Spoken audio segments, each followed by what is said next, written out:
Hi everyone, Dr. Sharrie here, and today we're going to talk about coconut oil.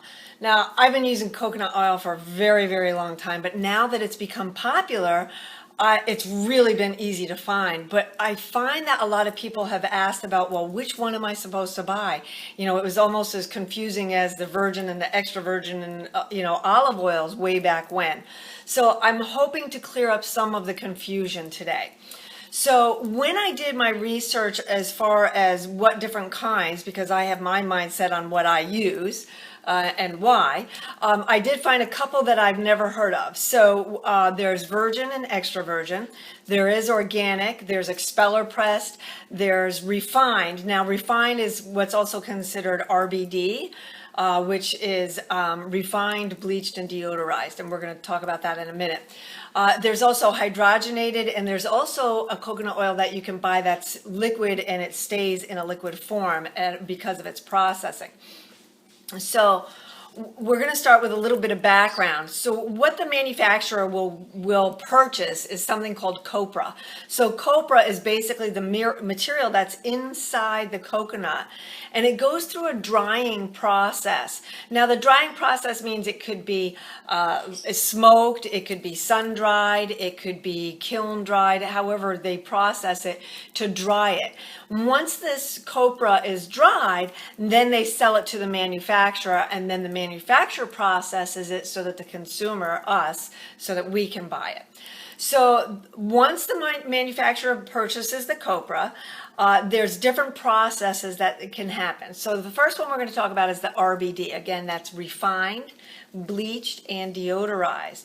So it sounds like really horrific, but it's actually not that bad, because the bleaching is actually a filtration process.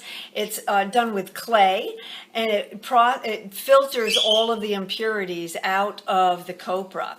And then it goes through a steaming process. Now the steaming process will remove any kind of smells or weird odors that it may have gotten, like if it was smoke dried.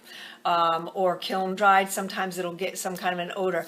And because of that steaming process, that's what gives the coconut oil kind of like a very bland, not really strong coconutty flavor to it. And this whole process is most commonly used when you purchase your oil. However, it's not called RBD. You're going to see it labeled as expeller pressed. So that's RBD, and that's a fine product to buy. When it says expeller press, that's totally fine. It's not the best, but it's definitely one of the better ways to go.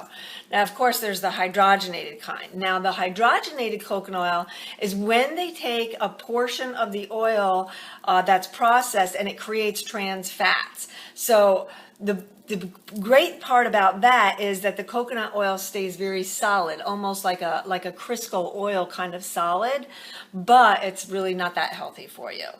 Now, if you remove the lauric acid in the coconut oil as you process, then what will happen is instead of staying solid, it turns to a liquid and it remains as a liquid. Even when you refrigerate it, it'll still remain a liquid. So that can come in handy for, different kinds of products for manufacturers. Now, the type that is preferred is the virgin or the extra virgin, which, by the way, virgin and extra virgin in this situation is the same. There is no difference. It's not like when you buy olive oil.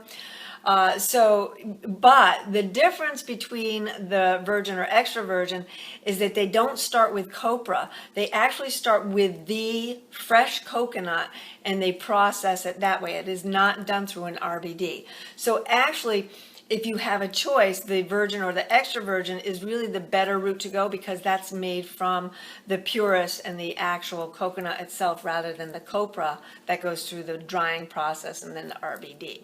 If you have any other questions, please wait to the end of this video and you'll have all the information to contact me and ask me as many questions as you like. I hope this was helpful because I know it gets confusing.